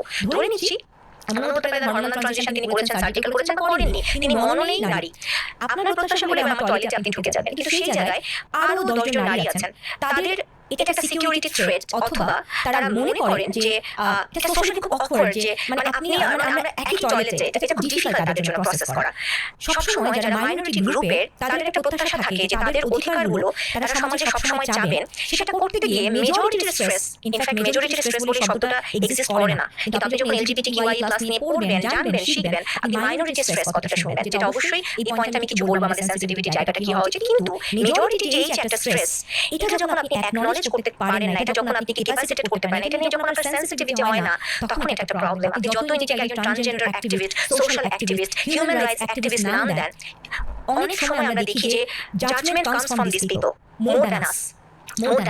এটা একটা উদাহরণ। একইভাবে আমি পুরুষ থেকে নারী হয়েছি, এখন নারীদের একটা দৌড় প্রতিযোগিতা হচ্ছে, আমি তো নারী, আমি ওদের সাথে দৌড়াবো, এবং বহু উদাহরণ আপনারা পাবেন, দৌড় প্রতিযোগিতা, সাইক্লিং থেকে শুরু করে অনেকগুলো জায়গাতে এই জিনিসটা হচ্ছে যে নারীদের একটা কম্পিটিশন, দৌড়ের একটা কম্পিটিশন। প্রথম হয়েছেন ট্রান্সজেন্ডার ফিমেল, সেকেন্ড হয়েছেন ট্রান্সজেন্ডার ফিমেল, থার্ড হয়েছেন বায়োলজিক্যাল ফিমেল, যিনি জন্মগতভাবে নারী। এটাকে আপনি ইকুয়ালিটি বলেন, এটা এত বছর ধরে ফেমিনিজম এই জন্য কাজ করছে, এবং ইকুয়ালিটি, ইকুইটি জিনিসগুলো যে আলাদা, সেম অপরচুনিটি শব্দগুলো যে আলাদা, সব আমরা এক জায়গায় গুলিয়ে ফেলেছি। এবং যতভাবে আপনি আপনার পেনিসটা কেটে ফেলেন, আপনি এস্ট্রোজেন নেওয়া শুরু করেন, সবসময় এটা নিয়ে কারোর কোনো দ্বন্দ্ব নাই যে ফিজিক্যাল এবিলিটি ওয়াইজ, ধরেন আপনার এটা মানতে কষ্ট যে যাই হোক জেন্ডার যাই হোক আমরা এক, কিন্তু ফিজিক্যাল এবিলিটি ওয়াইজ পুরুষ এবং নারী যে আলাদা, এটা আপনি কোনো অন্য যুক্তি দিয়ে প্রমাণ করতে পারবেন না। তাই আপনি আমি যদি একসাথে দৌড় দিই, আপনার প্রত্যাশা হচ্ছে আপনি দৌড় দেওয়ার অধিকার চান, কিন্তু আপনি যখন দৌড়টা দেন, আপনি তখন মেজরিটির রাইটস ব্রেক করেন। এটা নিয়ে আমরা এখন যারা মেজরিটি, তারা এটা নিয়ে প্রশ্ন করলে তারা জাজমেন্টাল, তারা তাদের অধিকার নিয়ে কথা বললে তারা আপনাকে চায় না, বা আপনাকে আপনার রাইটস আপনি আছে এটা করার তারা দিচ্ছে না, ব্যাপারটা তো তা না। ব্যাপারটা সেনসিটিভিটি আরো ভিন্ন জায়গাতে। একজন নারী সুন্দরী প্রতিযোগিতায় গেছেন, পার্সোনালি সুন্দরী প্রতিযোগিতাকে আমি কিভাবে দেখি সেটা একটা ভিন্ন আলোচনা। একটা ডিসপ্লে জোন, যেখানে একজন বায়োলজিক্যাল ফিমেল তার জায়গা করতে চাচ্ছেন, এবং সেখানে পুরোটা হরমোন বেসড, পুরোটা সার্জিক্যাল ট্রানজিশন বেসড, যেটাকে আপনি বিউটি বলেন, কিন্তু আসলে কি এটা জাস্টিস? আসলে এতদিন ধরে যিনি নিজেকে গ্রুম করলেন একজন নারী হিসেবে, সবভাবে স্ট্যান্ডার্ডটা ফুলফিল করার জন্য, সেই জায়গাটা আপনি দাঁড়িয়েছেন, আপনি কি জন্য প্রাউড হতে পারেন? এটা কি মিস ইউজ অফ, আপনাদের কাছে কখনো মনে হয় না যে এক ধরনের মিস ইউজ করা, অথবা অধিকার আমি চাই বলে যারা আসলে অনেক দিন ধরে প্রপারলি জায়গাটাতে, যেটা স্ট্যান্ডার্ড যাই হোক, সেখানে আমরা যে ঢুকে যাচ্ছি, ন্যাচারাল এন্ট্রি নিচ্ছি, এটা কি আসলে জাস্টিফাইবল? এটাকে আমরা কোন যুক্তি দিয়ে জাস্টিফাইবল বলবো?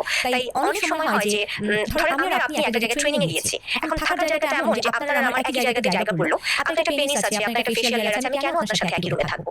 আমি এখনো রিলিজিয়ন নিয়ে কথা বলিনি, আমি জাস্ট কালচারাল পয়েন্ট এবং সোশ্যাল কনটেক্সট থেকে কথা বলেছি। এবং trans male, trans female normal biological ফিমেলের সাথে রুম শেয়ার করেছে এবং রেপ হয়েছে, এই ঘটনাটা আপনি আমাদের সামনে এসেছে, আপনি যেটা পাবেন, এটা আপনি জাস্ট গুগল করলেই পাবেন। পার্টিকুলারলি জেলে হয়েছে, পার্টিকুলারলি ট্যুরে হয়েছে, এটাকে আপনি অস্বীকার করতে পারবেন না। এখন ইজ 1%, সেই 1% থেকে মানুষ না, সেই 1% থেকে ফিমেল না। সো তারা তো তাহলে একটা মাইনরিটি গ্রুপ। যখন এই ধরনের অন্যায়টা হয়, তখন কেন তাদের ভয়েসটা আপনারা কেড়ে নেবেন এবং ট্যাগ হবে যে দুনিয়া সবাই জাজমেন্টাল? এটাকে আমরা অন্যভাবে চিন্তা করতে পারি কিনা? আপনার অধিকার, একটা মানুষ তো অধিকারটা চাইতেই পারে, কিন্তু সোসাইটির সীমাবদ্ধতা, আমি বারে বারে একটা কথা বলি, মানুষের এই ধারণাটা নাই। আপনি যদি কখনো সেক্সুয়ালিটি নিয়ে পড়াশোনা করেন, আপনি সবার আগে যে জিনিসটা শিখবেন সেটা হচ্ছে সেক্স। এটা থেকে কালচার, রিলিজিয়ন, সোসাইটি আলাদা করা যায় না। এবং যত ধরনের আমরা যে থেরাপিগুলো প্ল্যান করা হোক না কেন, বায়ো সাইকো সোশ্যাল মডেল, এটার উপর দাঁড় করিয়ে প্রত্যেকটা ইন্টারভেনশন প্ল্যান করা হয়েছে। That's how sex, religion, society, culture, everything is connected, and same as একটা human personality as a whole সেই মানুষটা। তাই এই প্রত্যেকটা জিনিস অধিকার চাওয়াতে কোনো অসুবিধা নাই। মাইনরিটি স্ট্রেস যদি খুবই সারা পৃথিবীতে আসলে আমরা ভীষণ আপলিফটেড একটা আইডিওলজি, সেই জায়গাতে অনেক ক্ষেত্রে মেজরিটি স্ট্রেস আমাদের চোখেই পড়ে না। তাই এই জায়গার সীমাবদ্ধতা, সমাজের সীমাবদ্ধতা, ধর্ম বাদ দেন, খুবই জরুরি যে আমরা এটার ব্যাপারে আপনাদের মুভমেন্টটা কেমন হবে, যারা LGBTQI এর ট্রান্সজেন্ডার মুভমেন্ট নিয়ে কাজ করছেন, যে কোনো দেশে, বিশেষ করে যে দেশে এখনো সোশ্যাল রিকগনিশন পেতে আপনাদের প্রবলেম হচ্ছে, বা লিগালাইজ না, ইভেন হরমোনাল বা সার্জিক্যাল ট্রানজিশন লিগালাইজ না, সেসব দেশগুলোতে আপনাদের অধিকারের রিপ্রেজেন্টেশনটা কতটুকু পর্যন্ত হবে, এই বাউন্ডারিটা আপনাদের জন্য একটা ইউনিক চ্যালেঞ্জ, আমাদের জন্য এটা একটা ইউনিক চ্যালেঞ্জ। রিলিজিয়াস কনটেক্সট থেকে আমরা যদি ট্রান্সজেন্ডার এই টপিকটার সেনসিটিভিটি যাচাই করি, কোনো সন্দেহ নাই এটা একটা খুবই একটা অস্বস্তিকর একটা অবস্থা। যেমন ধরেন আপনি যদি ইউএসএ থাকেন, ইউকেতে থাকেন, কানাডায় থাকেন, যেখানে আপনি থাকেন, ওখানে আপনি বিশ্বাস করেন আপনার আইডিওলজি যেটা, সেই অনুযায়ী আপনার মেডিকেল ফ্যাসিলিটিস আছে, লিগ্যালাইজেশনের কোনো প্রবলেম নাই, তাই আপনার জন্য ট্রানজিশন হওয়ার পর সোশ্যালি কেউ আপনার দিকে তাকাচ্ছে না, আপনার ভালো থাকা, সুস্থ থাকা সবকিছু যেভাবে নিশ্চিত হয়ে যায়। বাংলাদেশ তো আসলে তার চেয়ে অনেক ডিফারেন্ট একটা কনটেক্সটের দেশ। আমাদের দেশের একটা বড় অংশের মানুষ মুসলিম, আমাদের একটা বড় অংশের মানুষ যেহেতু তারা মুসলিম এবং তারা ইসলামিক জীবন ব্যবস্থা এটাতে সাবমিট করে, তাই এখানে যে জিনিসগুলোতে হ্যাঁ এবং না বলা আছে তাতে তাদের একটা শ্রদ্ধা থাকে, একটা ইমোশনাল অ্যাটাচমেন্ট থাকে। এমনকি আপনি দেখবেন যে সে হয়তো নামাজ পড়ছে না, কিন্তু চটপটা তার সামনে একটা শুকুরের মাংস রেখে দেন, সে খুব রিয়াক্ট করে যে কিছুতে আমি ছুঁতে পারবো না, এটা তো হারাম। তাই আমি যেটা বোঝাতে চাচ্ছি যে মানে আইডিওলজিক্যালি ধর্মকে সে না বলে হ্যাঁ বলে, এটাতে অনেক মানুষের মানে সংবেদনশীলতা থাকে। ওই জায়গা থেকে আমরা যখন কথা বলবো কোনো সন্দেহ নাই একটা মানুষ ইন্টারসেক্স থেকে যখন ট্রানজিশনে যাবেন তাদের জন্য সোসাইটি রাষ্ট্রীয়ভাবে আলাদা একটা জায়গা দরকার। কিন্তু কখনো যদি ট্রান্সজেন্ডার পিপল যারা আছেন, যারা একদম সুস্থভাবে নারী বা পুরুষ হয়ে জন্মেছেন, তারা আস্তে আস্তে করে একটু হিজরা, একটু ক্রস ড্রেসিং এসব নাম করে যখন ব্লেন্ড করতে যাবেন, সোসাইটিতে বড় অংশের মানুষ বাধা হয়ে দাঁড়াবে। কারণ এটা রিলিজিয়নের শিক্ষা। আমাদের রিলিজিয়নে খুব ইন্টারেস্টিং একটা শব্দ ব্যবহার করা হয়েছে, অনেকগুলো সূরাতে এটা এসেছে। আমরা যে বারবার একটা কথা বলি যে এত কিসের তারা, কোন শক্তিটা এত শক্তিশালী, কারা এইসব যে খুব দ্রুত লিগ্যালাইজড হয়ে যাচ্ছে, এটা নিয়ে কোনো প্রশ্ন হচ্ছে না, এটা নিয়ে কোনো আলোচনা হচ্ছে না, এটার বিপক্ষে ট্রান্স আইডিওলজি বিপক্ষে বললে থামিয়ে দেওয়া হচ্ছে, কেউ আমরা এটাকে দেখতে পাচ্ছি না। এবং অনেকগুলো ব্যাখ্যা আসলে আমাদের পার্টিকুলার রিলিজিয়নে আছে। এবং যখন ট্রান্সজেন্ডারের এই প্রসঙ্গটা এসছে, এই জায়গাটাতে একটা মাত্র শব্দ আমি মনে করবো সামনে আনবো, সেটা হচ্ছে সীমা লঙ্ঘন। তোমরা সীমা লঙ্ঘন করো না, তোমাকে যেভাবে করে বানানো হয়েছে সেটাতে সীমা লঙ্ঘন করো না। এখন সেই ক্যাপাসিটিতে আপনি যদি একটা আলেমের সাথে কথা বলবেন, তিনি দেখবেন যখন এটা ইন্টারসেক্স, এটা একটা ক্রাইসিস, এটা একটা হেলথ ইমার্জেন্সি বলতে পারেন, তখন এটাকে আমরা একভাবে তারা দেখবেন এটার পক্ষে কখনো না বলবে না। কিন্তু তাদের জন্য আপনি এখন চান যে একজন ইমাম আপনার পক্ষে কথা বলবে, এটা তার জন্য ডিফিকাল্ট, এটা তার রিলিজিয়াস বাউন্ডারি, এটা তাকে কখনো ক্যাপাসিটেট করবে না। এখন আপনি এটাকে জাজমেন্টাল ডাকতে পারেন না, এটা তার একটা রিলিজিয়াস সীমাবদ্ধতা। কারণ জ্ঞান তো তিনি ইসলামে সাবমিট করেছেন, আপনি যেটাতে সাবমিট করেছেন, এই নদীতে যে শেখার অনেক কিছু ফিলসফি দিয়ে আপনি তাড়িত ধাবিত, তো তার জন্য আসলে আপনাকে অ্যাপ্রিশিয়েট করাটা কঠিন। কিন্তু হ্যাঁ, তাই আমি খুব ব্যক্তিগতভাবে মনে করি যে এই যে একটা ট্রান্সজেন্ডার টপিক, এটা সেনসিটিভিটি, এটা আমাদের যারা ডেফিনিটলি আপনার অধিকার আছে, আপনি আপনার জীবনে আপনি যা কিছু বেছে নিতে পারেন, কিন্তু এখানে আপনি যে জায়গাটাতে আছেন সেই জায়গাটার বৃহত্তর অংশের মানুষের মনস্তত্ত্ব, তার সামাজিকভাবে তিনি জিনিসটাকে কিভাবে প্রসেস করেন, তারা জিনিসটাকে কিভাবে প্রসেস করেন, তাদের রিলিজিয়াস এবং সামাজিক সীমাবদ্ধতা, এই জিনিসগুলোকে অসম্মান করাটাও আমি মনে করি না যে সাপোর্ট করার মতো কোনো একটা কিছু। কারণ বরং অবশ্যই সেক্ষেত্রে আপনাদের স্ট্র্যাটেজি হয়তো একটা সেকুলার কান্ট্রিতে, গ্রসলি সেকুলার বলছি, বাংলাদেশ কোনো সন্দেহ একটা সেকুলার কান্ট্রি, কিন্তু আমি জীবন যাপনের প্রণালীর উপর ভিত্তি করে বলছি, অন্য একটা জায়গাতে এলজিবিটিকিউআই যেভাবে খুব অ্যাকসেপ্টেড হবে, বিশেষ করে ট্রান্সজেন্ডার ইস্যুটা আপনি গ্রহণযোগ্যতা পাবেন। বাংলাদেশে তো এটা সিচুয়েশনটা একটু ডিফারেন্ট, তাই অধিকার আপনি চাইতেই পারেন, কিন্তু এই জায়গাটাতে কতটুকু আপনি ফেরত পাবেন সেই জায়গাটা আপনাদের স্ট্র্যাটেজি আমার কাছে মনে হয় সবসময় একাকী হওয়া উচিত না, যে কেন আমরা মেনে নেই না, কারণ এই সেনসিটিভিটি, কারণ এই সীমাবদ্ধতা। একজন মানুষ যদি পুরুষ থেকে নারীতে রূপান্তরিত হন বা নারী থেকে পুরুষে রূপান্তরিত হন, ঠিক এই জায়গাটাতে এই মানুষগুলোকে কি আমাদের কথা বলতে দেওয়া উচিত? তারা ধরেন একটা সেমিনার করতে যাবে, একটা সিম্পোজিয়াম করতে যাবে, তাদেরকে কি আমাদের জায়গা করে দেওয়া উচিত? আপনারা হয়তো একটু খেয়াল করেছেন, একটা ঘটনা কিন্তু বেশ ভাইরাল হয়েছিল, সেটা হলো হো চি মিন ইসলাম নামক একজন রূপান্তরিত নারী, তিনি পুরুষ থেকে নারী হয়েছেন। তিনি নর্থ সাউথ ইউনিভার্সিটিতে একটা প্রোগ্রাম করতে চেয়েছিলেন। সেই প্রোগ্রামে নারীদের ক্যারিয়ার বিষয়ক একটা প্রোগ্রাম, আমি যদি ভুল না করে থাকি, অনেক নারী আমন্ত্রিত ছিলেন এবং রূপান্তরিত নারী হিসেবে তিনি আমন্ত্রিত ছিলেন। এবং অনেকগুলো অর্গানাইজেশনের মানে বিরোধিতার মুখে প্রোগ্রামটা ক্যান্সেল হয়, তিনি সেখানে যেতে পারেননি। সেই সময় হো চি মিন ইসলাম একটা বেশ বড়সড় স্টেটমেন্ট দেন এবং সেখানে তিনি কতগুলো শব্দ ব্যবহার করেন, যে জঙ্গি গোষ্ঠী বা ধর্মীয় মৌলবাদ, এই ধরনের কিছু শব্দ। এবং আপনি যদি পুরো স্টেটমেন্টটা পড়েন, আপনি দেখবেন যে তিনি মাইনরিটি স্ট্রেস হচ্ছে তার, তিনি সেফ না, এরকম একটা জিনিস তার পুরো স্ট্যাটাসে দেখিয়েছেন। আমি টপিকটা নিয়ে একটু পরে কথা বলছি, তার আগে আমার ব্যক্তিগত মতামতটা আমি দিই। আমি মনে করি অবশ্যই অনেকগুলো নারীর মাঝখানে তিনি নিজেকে নারী বলে দাঁড়াবেন, আমি সেই টপিকে বলবো না, কিন্তু জিনিসটা যদি এমন হয় যে এই ধরনের রূপান্তরিত পুরুষ বা নারী নিজেদের একটা প্রোগ্রাম করতে চাইছে, যেখানে তারা তাদের মতবাদ দিয়ে বলবে, এক্সপেকটেশন নিয়ে বলবে, সেখানে আমাদের একটা আলোচনা হচ্ছে, আমার বাথরুম আমি তোমাকে ইউজ করতে দিতে পারছি না, তুমি কি এই অ্যারেঞ্জমেন্ট আর কি হতে পারে? ধরেন যেহেতু দিন শেষে একটু ভেবে যদি আমরা দেখি, একটা মানুষ, আমি একজন পুরুষ, এখন একজন পুরুষের সাথেই যৌন মিলন করতে চায়, একজন ট্রান্সজেন্ডার তিনি বেছে নিয়েছেন আমি নারী হব। দিন শেষে এখানে তার একটা মানুষ হিসেবে যদি আমরা চিন্তা করি, এটা তার অধিকার যে তিনি এটা বলতে পারেন, এটা চাইতে পারেন।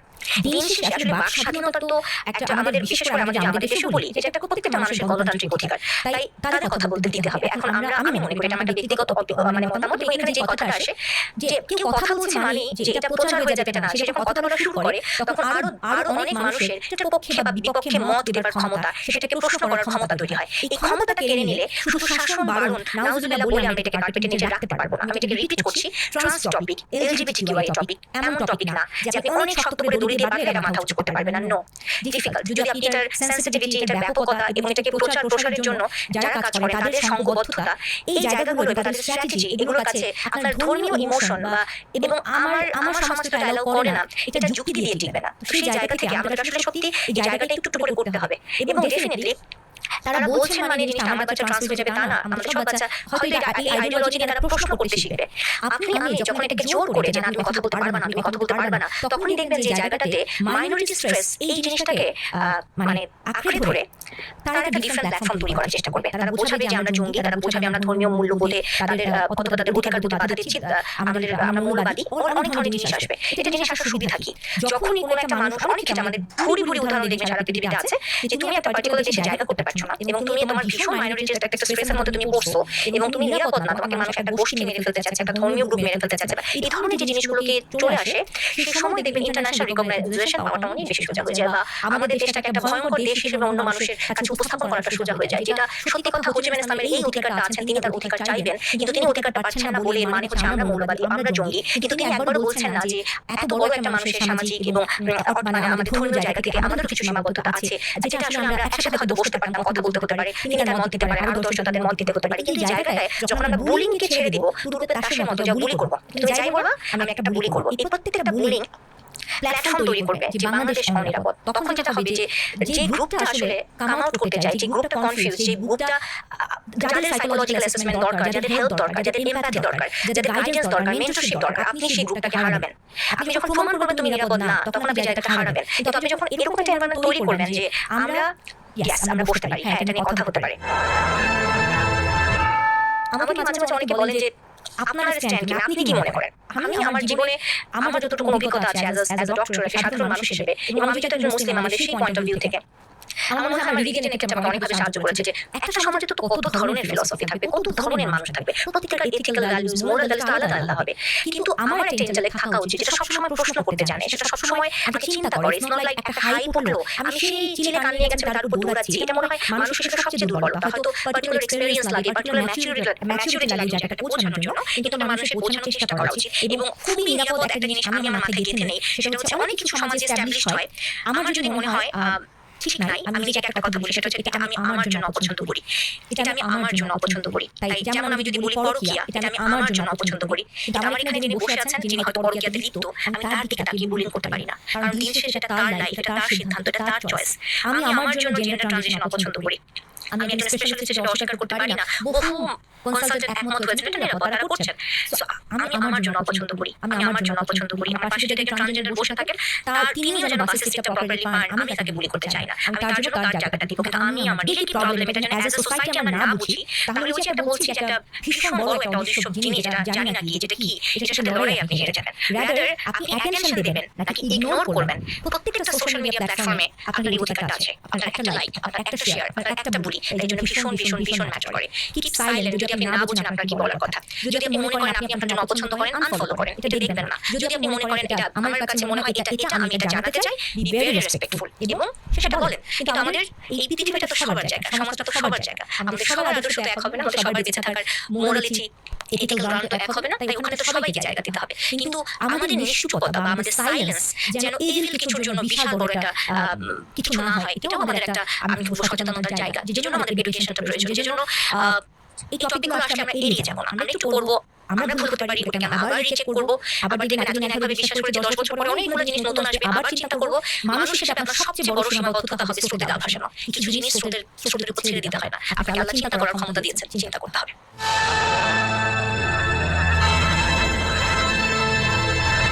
ট্রান্স আইডিওলজি বা ট্রান্সজেন্ডার আইডিওলজি বুঝতে হলে যে মানুষটার কথা আপনার জানতেই হবে, যেটা কোনো একটা অদ্ভুত কারণে LGBTQIA+ কমিউনিটির মানুষ সামনে আনতে চায় না, কারণ এটার পেছনে একটা ভয়াবহ ডার্ক স্টোরি আছে। আমি আস্তে আস্তে গল্পটা আপনাদেরকে বলবো, তার আগে একটু বুঝবো এই ট্রান্স আইডিওলজি কি, ট্রান্সজেন্ডার আইডিওলজি কি।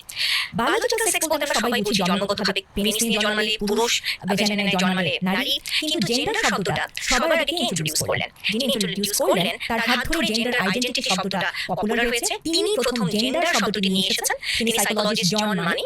নিউজিল্যান্ডে জন্মগ্রহণ করেছেন। সেক্সুয়াল বিহেভিয়ার নিয়ে প্রায় তার 2000 আর্টিকেলস, রিসার্চ এন্ড পেপারস আছে।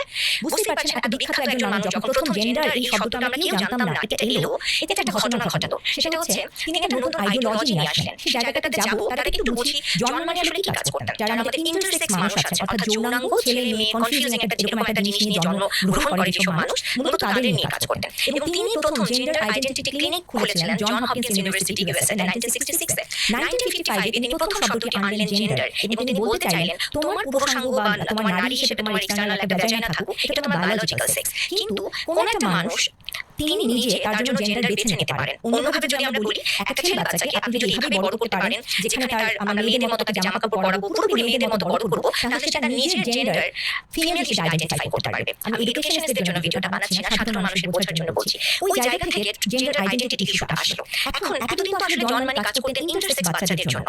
এই জিনিসটা প্রমাণ করার জন্য, অর্থাৎ ইন্টারসেক্স বাচ্চাদের সুবিধাটা কি, তার জেন্ডার এলোমেলো ছিল, ক্রোমোজোমাল মেকআপটা দেখে তিনি একটা নির্দিষ্ট দিকে একটা ট্রানজিশনে নিতেন, হরমোনাল এবং সার্জিক্যাল। কিন্তু তিনি যে থিওরিটা এস্টাবলিশ করতে চাচ্ছেন যে তার পেনিস যাই হোক, তার ভেজাইনা থাকুক আর যাই থাকুক, তুমি তাকে একটা এনভায়রনমেন্ট দাও, ওই এনভায়রনমেন্টের মতোই সে তার জেন্ডার বেছে নেবে। এটা প্রমাণের জন্য তার কি দরকার ছিল?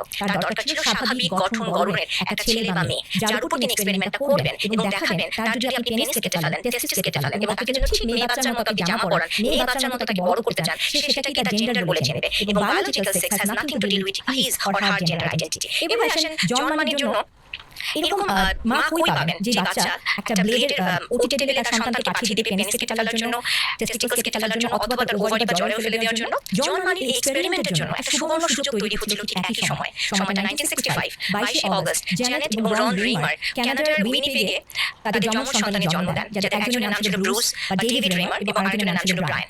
মজার ব্যাপার হলো এই দম্পতি তখন পর্যন্ত জন মানে কিছুই জানতেন না। জ্যানেট এবং রনের বাচ্চা দুজনেরই ফাইমোসিস বলে একটা ক্লিনিক্যাল কন্ডিশনে তৈরি হলো যখন তাদের বয়স 7 মাসের মতো। সেই সময় আসলে কি হতো, তাদের ইউরিনেট বা প্রস্রাব করতে একটু ডিফিকাল্টিস হতো, যেটা একটা সমাধানই হচ্ছে সার্কামসিশন করা।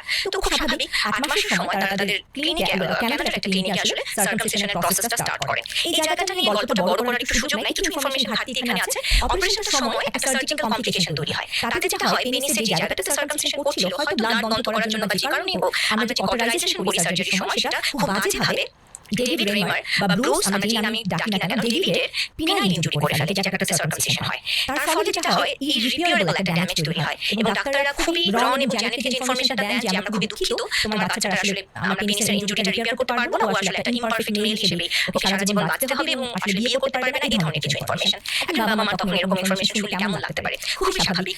জ্যানেট এবং রন খুব ভেঙে পড়লেন এবং সেই থেকে তারা অসংখ্য ডক্টরের চেম্বারে ঘুরেছেন জাস্ট এই সন্তানের জন্য একটা কোনো সমাধান পাওয়া যায় কিনা। ডিসেম্বর 1966 টেলিভিশনে জন মানি, তিনি সেই সময় যথেষ্ট পপুলার তার কাজের জন্য, তিনি ভীষণ আকর্ষণীয় ব্যক্তিত্বের একজন মানুষ। সেই ইন্টারভিউ রন এবং জ্যানেটের চোখে পড়ে এবং সেখান থেকে তারা যোগাযোগ করে জন মানির সাথে। এবং জন মানি আসলে এই দিনটার জন্য অপেক্ষা করছিলেন। মেডিকেল সায়েন্সে যখন আমি একটা জিনিস থিওরিকে প্রমাণ করতে যাব, আমার একটা কন্ট্রোল লাগে, অর্থাৎ একজন নরমাল আরেকজনের উপর আপনি এক্সপেরিমেন্ট করছেন, দেন আপনি কম্পেয়ার করতে পারবেন। সুবর্ণ সুযোগ, টুইন ব্রাদার বা যমজ ভাই, একজন নরমাল ডেভেলপমেন্টের একটা ছেলে আর একজন নরমাল ডেভেলপমেন্টের একটা ছেলে বাচ্চা, কিন্তু পেনিস ইনজুরি হয়ে বসে আছে। এই বাচ্চাটাকে আমি ট্রানজিশনে নিব এবং কম্পেয়ার করব তার নরমাল ভাইয়ের সাথে। আসলে কি পরিবর্তন আমরা বেড়ে ওঠার প্রক্রিয়া দেখছি। এবং এই ট্রানজিশনের ধারাটা শুরু হলো এবং কোনো সন্দেহ নেই, রন এবং জ্যানেট আশার আলো দেখতে পেলেন। তারা সেই কানাডা থেকে উড়ে জন মানি পর্যন্ত চলে আসলেন এবং জন মানি এই সময় তিনি যখন একটা আইডিওলজি প্রচার করতে চাচ্ছেন যে জেন্ডার আইডেন্টিটি গেট বলে একটা শব্দ, অর্থাৎ 2 বছর বয়সের মধ্যে যদি আমরা জেন্ডার ট্রানজিশনের প্রসেসটা শুরু করে দিতে পারি, তাহলে সারা জীবন আসলে একটা মানুষের জেন্ডার আইডেন্টিটি নিয়ে সে কি সেটা সে বুঝে ফেলতে পারে। তার একটা বাড়তি তাড়াহুড়া ছিল যে আমি একটা তো সে ভীষণ খুশি, কারণ দুজন বাচ্চাকে পেয়ে গেছে যাদের উপর এক্সপেরিমেন্ট করা যাবে, বাবা মাকে ইনফরমেশনগুলো দেওয়া হলো এবং 11 বা 12 বছর বয়সে হরমোনাল ট্রানজিশনটা হবে। প্রথম যে কাজটা তিনি করবেন সেটা হচ্ছে ব্রুস বা ডেভিড রেইমারের পেনিস রিমুভ করা, টেস্টিস রিমুভ করা, প্রোস্টেট রিমুভ করা এবং তারপরে একটা ভ্যাজাইনা তৈরি করে দিয়ে আসা। ইনিশিয়াল যে কাজটা 11 বছরের হরমোনাল ট্রানজিশন, আর একটু বড় হলে সব ধরনের সার্জিক্যাল ট্রানজিশন হয়ে তাকে নারীতে রূপান্তরিত করা। এবং জন মানি প্রচার করতে চেষ্টা করেছেন সাইকোলজিক্যালি আপনি বিশ্বাস করেন আপনি নারীটা যথেষ্ট না, এটার জন্য শারীরিক পরিবর্তনটার প্রয়োজন আছে, সেটা এস্টাবলিশ না করলে আপনার ডিস্ট্রেস বা ডিসফোরিয়া এটা কমানো যাবে না। এরপরে যা হবার তাই হলো, মাত্র 22 মাস বয়সে প্রথম অস্ত্রোপচারের জন্য ডেভিড রেইমারকে অপারেশন থিয়েটারে তোলা হলো, তার টেস্টিস ফেলে দেওয়া হলো। এবার আমরা একটু ফাস্ট ফরওয়ার্ড করব গল্পগুলোতে। অ্যানুয়ালি সবসময় ডেভিড রেইমার তার ভাই সহ জন মানি চেম্বারে ভিজিট করতেন এবং এইখানে অনেকগুলো ভয়ঙ্কর এই এক্সপেরিমেন্টের অনেকগুলো ভয়ঙ্কর দিক গ্র্যাজুয়ালি অনেক পরে এক্সপোজড হয়েছে। কিন্তু তখন কি হয়েছে তার কয়েকটা আমরা বলি। প্রথমত, যখন ডেভিড রেমার এবং তার ভাইয়ের বয়স মাত্র 6 বছর, তখন তাদের সেক্সুয়াল ডিজায়ার নিয়ে আলাদাভাবে প্রশ্ন করা হতো। তাদেরকে একজন একজনের সাথে বড় হতে হতে বিভিন্ন সেক্সুয়াল পজিশন ট্রাই করতে বলা হতো। তাদেরকে অ্যাডাল্ট ফিল্মসগুলো দেখাতে হতো এবং এই প্রতিটা জিনিস এখন প্রশ্ন আসতে পারে ডেভিড রেমারের কেমন লাগতো। ডেভিড রেমার কিন্তু এগুলো কিছুই জানেন না। তিনি জাস্ট একটা মেয়ে বাচ্চার মতো তার মাতাকে বড় করছেন, এটা তার আইডেন্টিটি। এবং এখানে একটা মজার ব্যাপার হচ্ছে, কিছুতেই আসলে সে ঠিক টিপিক্যালি মেয়ে বাচ্চারা যা করে তার মতো করছে না। মা দেখতেন যে ডেভিড রেমার যখন স্কুলে যেতেন টমবয়ের মতো আচরণ করতো, ছেলেরা যখন গাড়ি নিয়ে খেলতে পছন্দ করে বলতে আমরা যেভাবে বুঝি সেরকমই ছিল।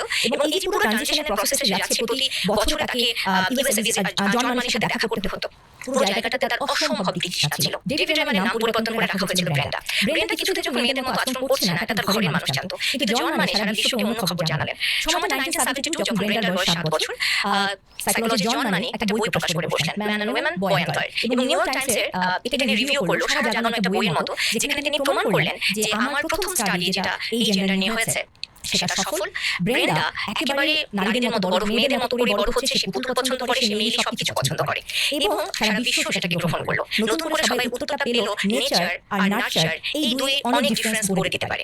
এবং সেই সময় থেকে আসলে জেন্ডার রিঅ্যাসাইনমেন্ট, এটাকে বৈধ করার যথেষ্ট আসলে আলোচনার সুযোগ তৈরি হলো। অর্থাৎ এটা করাই যায় তাহলে, যদি কেউ চায় তাহলে তার বায়োলজিক্যাল সেক্স আটকে থাকার কথা না, তার জেন্ডার আইডেন্টিটি প্রায়োরিটাইজ করা উচিত। জন মানে এখানে কিন্তু থেমে থাকেননি। তিনি 12 বছর বয়সে ব্রেন্ডাকে হরমোনাল থেরাপি দেওয়া শুরু করেন, অর্থাৎ ইস্ট্রোজেন প্রোভাইড করা শুরু করেন। খুব স্বাভাবিক, পুরো সময় আসলে ব্রেন্ডা অসম্ভব ডিস্ট্রেসের মধ্যে ছিল। শেষের দিকে তাদের বাবা মার খুবই কষ্ট হতো ব্রেন্ডাকে জন মানি কাছে নিয়ে যাওয়া। এবং একই সাথে ব্রায়ান অর্থাৎ ডেভিড রেমারের যমজ ভাই, সেও কিছুতে আসলে এই ক্লিনিকে যেতে চেত না। এবং দুজনের জন্য এটা খুব ট্রমাটিক একটা এক্সপেরিয়েন্স ছিল। এবং খুবই দুঃখজনক ঘটনা হয়েছে যে জন মানে এখানে যেহেতু থেমে থাকছেন না, পরের ধাপে তিনি প্রেশারাইজ করা শুরু করলেন যে অবশ্যই তোমাদেরকে ট্রানজিশনে যেতে হবে। এবং ইন্টারেস্টিং, একজন ট্রান্স উমেনের সাথে একটা ইন্টারভিউ অথবা কথা বলার ব্যবস্থা তিনি করলেন, যাতে কিছুতে ব্রেন্ডা ভয় না পায় ট্রানজিশনের বাকি কাজগুলো কমপ্লিট করতে। সেই ব্রেন্ডা ওই রুম থেকে পালিয়ে জন হপকিন্সের বিল্ডিং থেকে লাফ দেওয়ার চেষ্টা করেছে। সেই ছিল যে লাস্ট টাইম আসলে তারা ভিজিট করেছে জন মানিকে। এরপরে জন মানি আবার তাদের বাড়ি পরের বছর গিয়েছেন, তাদেরকে আসলে জেন্ডার ট্রানজিশনের পুরো প্রক্রিয়াটা শেষ করার ব্যাপারে ফোর্স করতে। কিন্তু কিছুতেই আসলে ব্রেন্ডাকে রাজি করানো যায়নি, ফোর্স করা যায়নি। এবং এরপরে যেটা হয়, 14 বছর বয়স যখন এত ডিস্ট্রেসের জন্য ব্রেন্ডাকে সাইকোলজিস্টের আন্ডারে থাকতে হতো, একদিন বাড়ি ফেরার পথে ডেভিড রেমার ছিল এবং তার বাবা তাকে পুরো গল্পটা জানায়। এবং এত বছর পরে ডেভিড রেমার, যার রূপান্তরিত নাম ব্রেন্ডা, তার অস্তিত্বের আসল খবরটা পায়। And that was the time সে সিদ্ধান্ত নেয়, আমি আমিকে খুঁজে পেতে চাই। 16 বছর বয়সে ট্রানজিশন অর্থাৎ সেক্সুয়াল ট্রানজিশন হয়েছিল এবং সেখান থেকে উল্টো ঘুরে আবার আগের জায়গায় ফেরত আসা। প্রক্রিয়াটা ডেভিড রেমারের জন্য সহজ ছিল না, কিন্তু সবার আগে ইস্ট্রোজেন নিতে নিতে তার যে ব্রেস্ট তৈরি হয়েছিল সেটাকে সে কেটে ফেলে। এবং সে জেন্ডারের বাকি যে প্রসেসগুলো আছে, যাতে সে আগের একটা হয়তো পেনিস না থাকুক, কিন্তু তার সাইকোলজিক্যাল যে জেন্ডার আইডেন্টিটি সেখানে সে ফেরার জন্য সব ধরনের সার্জিক্যাল যে প্রসেস আছে উল্টো সেগুলো স্টার্ট করলো। 21 বছর বয়স পর্যন্ত ডেভিড রেমার 2 বার সুইসাইড অ্যাটেম্প্ট নিয়েছিল। He was always unhappy since his childhood. 1990 David Reimer বিয়ে করেন। তাকে বিয়ে করেন, তার 3টি সন্তানকে তিনি অ্যাডপ্ট করেন এবং একটা নরমাল লাইফ আসলে তিনি কাটানোর চেষ্টা করেছেন। 1990 মোটামুটি এই সময়টাতে ডেভিড রেমার একটু একটু করে পাবলিকলি তার লাইফ নিয়ে কথা বলা শুরু করলো, যার সূত্র ধরে আমাদের এই অন্ধকার গল্পটাতে আরেকজন মানুষের আবির্ভাব, তার নাম মিল্টন ডায়মন্ড। মিল্টন ডায়মন্ড তিনি কে ছিলেন? বেসিক্যালি 2000 আর্টিকেল আছে এরকম একজন ঈশ্বরসম রিসার্চারের বিরুদ্ধে কথা বলতে হলে আপনার পায়ে নিচে মাটিও তো অনেক শক্ত হতে হবে। আপনি কেন আমার কথা বিশ্বাস করবেন? সেই জায়গাটাতে আপনারা বলতে পারেন একাডেমিকভাবে জন মানি যা প্রমাণ করতে চাইতেন তার পক্ষে মিল্টন ডায়মন্ড ছিলেন না। মিল্টন ডায়মন্ড কি করেছেন? ডেভিড রেমারের যে সাইকিয়াট্রিস্ট কেট সিগমানসন, তার সাথে তিনি যোগাযোগ করেন। And that was the exact point যখন তিনি ভোকাল করতে শুরু করলেন এবং তিনি সবার আগে সারা বিশ্বের কাছে এক্সপোজ করলেন জন মানি তিনি যে জেন্ডারের রিসার্চটা করেছেন সেটা ভুল। কিন্তু ততদিন অনেক দেরি হয়ে গেছে, অনেক জায়গায় সর্বতভাবে এটা গ্রহণযোগ্যতা পেয়ে গেছে। জিনিসটা শুধু আর ইন্টারসেক্স পিপলে সীমাবদ্ধ নাই, এটা ততদিনে সাধারণ মানুষের অনেক কাছে চলে গিয়েছে। কিন্তু ডেভিড রেমারের গল্পটা আমার শেষ হয়নি। 2004 সাল ডেভিড রেমার সুইসাইড করেন।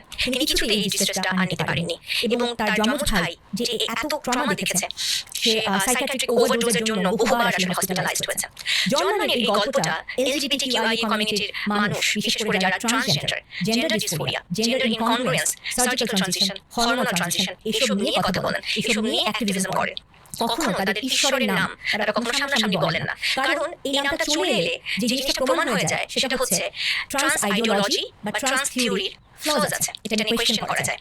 ইন্টারসেক্স একটা মানুষের বেলায় জিনিসটা একরকম, কিন্তু নর্মাল জেন্ডারের একটা মানুষকে, নর্মাল বায়োলজিক্যাল সেক্সের একটা মানুষকে শুধু একটা সমাজের প্রেক্ষাপট বা ঘরে তার বেড়ে ওঠার পরিবেশ বদলে দিলেই সে পুরুষ থেকে নারী, নারী থেকে পুরুষ হতে পারে। এই জিনিসটা এত সহজ সিদ্ধান্তে আসলে পৌঁছে যাওয়াটা বেশ বেশ কঠিন। জন মানের এই রিসার্চের পরে অসংখ্য অসংখ্য অসংখ্য আর্টিকেলস এসেছে, আমি তার কিছু দেওয়ার চেষ্টা করছি, কিন্তু আমরা এই রিসার্চগুলো নিয়ে কথা বলি না। এখন যখন ট্রান্সজেন্ডার নিয়ে কোনো একটা রিসার্চ হয়, আপনি যদি ট্রান্স থিওরি বা ট্রান্স আইডিওলজির বিরুদ্ধে যায় এমন কিছু প্রমাণ করে ফেলতে পারেন, কোনো একটা অদ্ভুত কারণে বড় বড় পাবলিশিং বা যেখানে লিটারেচারগুলো পাবলিশ হয়, আর্টিকেলসগুলো পাবলিশ হয়, আপনার অনেক সময় ছাপাতেও সেখানে আপনার জায়গা করে নিতেও কষ্ট হবে, কারণ সব জায়গাতে অলরেডি এটা যেন একটা স্বতঃসিদ্ধ সত্য যে gender transition safe, simple, easy going, এটা কোনো রিস্ক নাই, কোনো সন্দেহ নাই। জন মানের ভয়ঙ্কর ভয়ঙ্কর এক্সপেরিমেন্ট ডেভিড রেইমারের জীবন কেড়ে নিয়েছে।